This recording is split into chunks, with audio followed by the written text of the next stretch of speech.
ಪ್ರೇಮಶೇಖರ sir ಈಗ ಇಲ್ಲಿ point ಏನು ಅಂತ ಹೇಳಿದ್ರೆ ಸರ್, ಕಂಪೇರ್ ಮಾಡಿಕೊಂಡಾಗ Trump 1 Trump 2, Trump 1 Trump 2, Trump regime 1 Trump regime 2ಗೂ ಅಜಗಜಾಂತರ ವ್ಯತ್ಯಾಸ ಅಂದ್ಬಿಡುತ್ತೆ ಸರ್.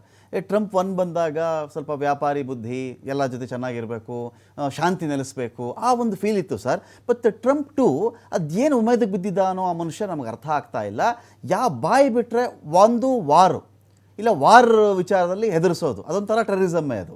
ಇಲ್ಲ ಅಂದರೆ ಟ್ಯಾಕ್ಸ್ ಟೆರರಿಸಮ್, ಎರಡೇ ನಾವು ನೋಡ್ತಾ ಇರೋದು. ಎರಡು ರೀತಿಯ ಭಯ ಉತ್ಪಾದನೆ ಮಾಡುವಂಥ ಕೆಲಸಗಳು ವಿಶ್ವದಾದ್ಯಂತ ನಾನು ಮಾತಾಡ್ತಾ ಇರೋದಿಲ್ಲಿ. ಸೊ ಈ ವಿಚಾರದಲ್ಲಿ ನನ್ನ ಪಾಯಿಂಟ್ ಏನಂತ ಹೇಳಿದ್ರೆ, ಈ ಒಂದು ಟ್ರಂಪ್ನ ಈ ಒಂದು ಸೈಕಲ್ ಇತ್ತಲ್ಲ ಸರ್, ವಾರ್, ಚೌಕಾಶಿ, ಹೆದರಿಸೋದು, ಆನಂತರದಲ್ಲಿ ಸೀಸ್ ಫೈರು ಮತ್ತು ವಾರ್, ಈ ಒಂದು ಸೈಕಲ್ಗೆ ಈ ಬಾರಿ ಪೆಟ್ಟು ಬೀಳುತ್ತಾ ಅಂತ ಸರ್, ಥ್ರೂ ಇರಾನ್. ನೋಡಿ, ಎರಡೂ ಆತಂದು ಫಸ್ಟ್ ಟರ್ಮ್ ಮತ್ತೆ ಈಗ ಸೆಕೆಂಡ್ ಟರ್ಮ್, ಈ ಎರಡರ ನಡುವೆ ದೊಡ್ಡ ವ್ಯತ್ಯಾಸ ಅಂತ ನಮ್ಗೆ ಕಂಡು ಬಂದ ಅಂತ ಮೇಲ್ನೋಟಕ್ಕೆ ಅನಿಸಿದ್ರು, ಮೊದಲನೇ ಟರ್ಮ್ ಅಲ್ಲಿ ಆತ ಮಾಡಿದ ಮುಂದುವರಿಕೆನೆ ಈಗ.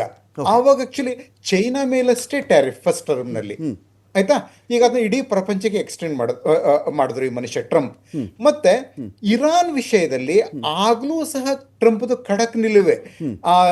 ಒಬಾಮಾ ಟೈಮಲ್ಲಿ ಮಾಡ್ಕೊಂಡಿದ್ದು ಜುಲೈ 2015 ಇರಾನ್ ನ್ಯೂಕ್ಲಿಯರ್ ಅಕಾರ್ಡ್, ಅದರಿಂದ ಟ್ರಂಪ್ ಅಮೆರಿಕನ ಹೊರಗೆ ತಗೊಂಡೋದ್ರು.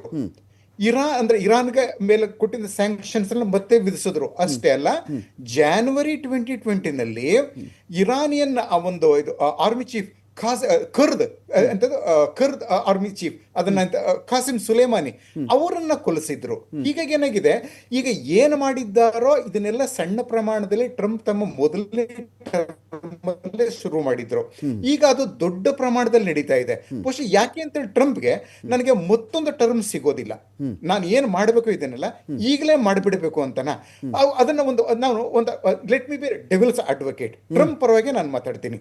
ಈಗ ನೋಡಿ, ಇದೇ ಇರಾನ್ ಇದಕ್ಕೆ ಕಳೆದ ಜೂನ್ ನಲ್ಲಿ 12 ದಿನ ಇರೋ ಯುದ್ಧದಲ್ಲಿ ಅದು ಬಂಕರ್ ಬಸ್ಟರ್ ಬಾಂಬ್ ಎಲ್ಲ ಹಾಕಿದಾಗ ಅವರು 850 ಪೌಂಡ್ ಆಫ್ ಎನ್ರಿಚ್ಡ್ ಯುರೇನಿಯಂ ಅದನ್ನ ಇಂದ ತಗೊಂಡೋಗಿ ಎಲ್ಲಿಟ್ಕೊಂಡಿದ್ದಾರೆ ಅಂತ ಗೊತ್ತಿಲ್ಲ.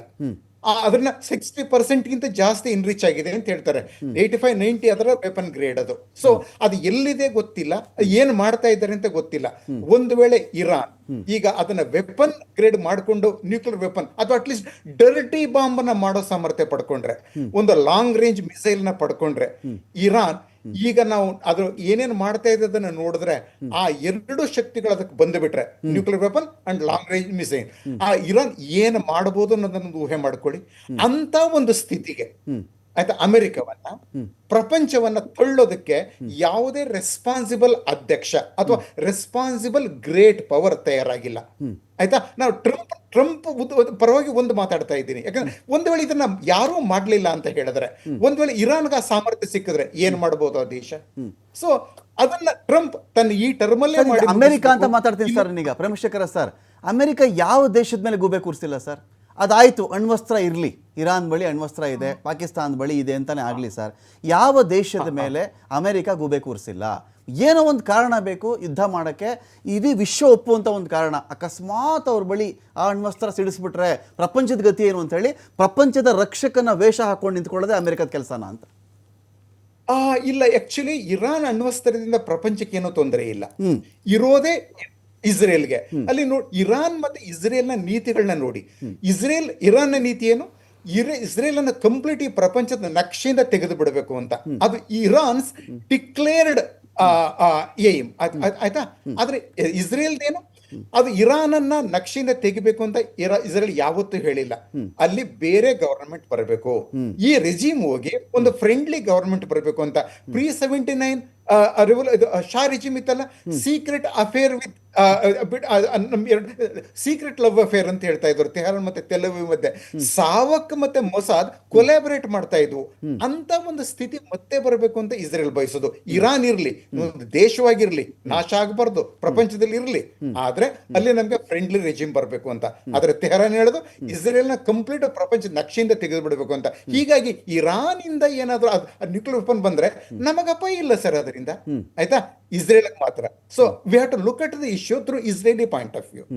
ಫೈಸ್ ಇನ್ನೊಂದು ಕ್ವಶನ್ ಇದೆ ಸರ್. ಅಂದ್ರೆ ಈಗ ಇಸ್ರೇಲ್ಗೆ ಈ ಒಂದು ವಾರ್ ಮಾಡೋಕ್ಕೆ ತುಂಬ ಜೆನ್ಯೂನ್ ರೀಸನ್ ಇದ್ಕೊಳ್ಳಿ ಸರ್, ತುಂಬ ಜೆನ್ಯೂನ್ ರೀಸನ್ ಇಸ್ರೇಲ್ಗೂ ಇದ್ಕೊಳ್ಳಿ, ಇರಾನ್ ಕೂಡ ಇಸ್ರೇಲಿಗೆ ಬಂದರು ಅಂತ ಅವರು ಮಾಡಿಕೊಂಡು ಹೋಗಲಿ.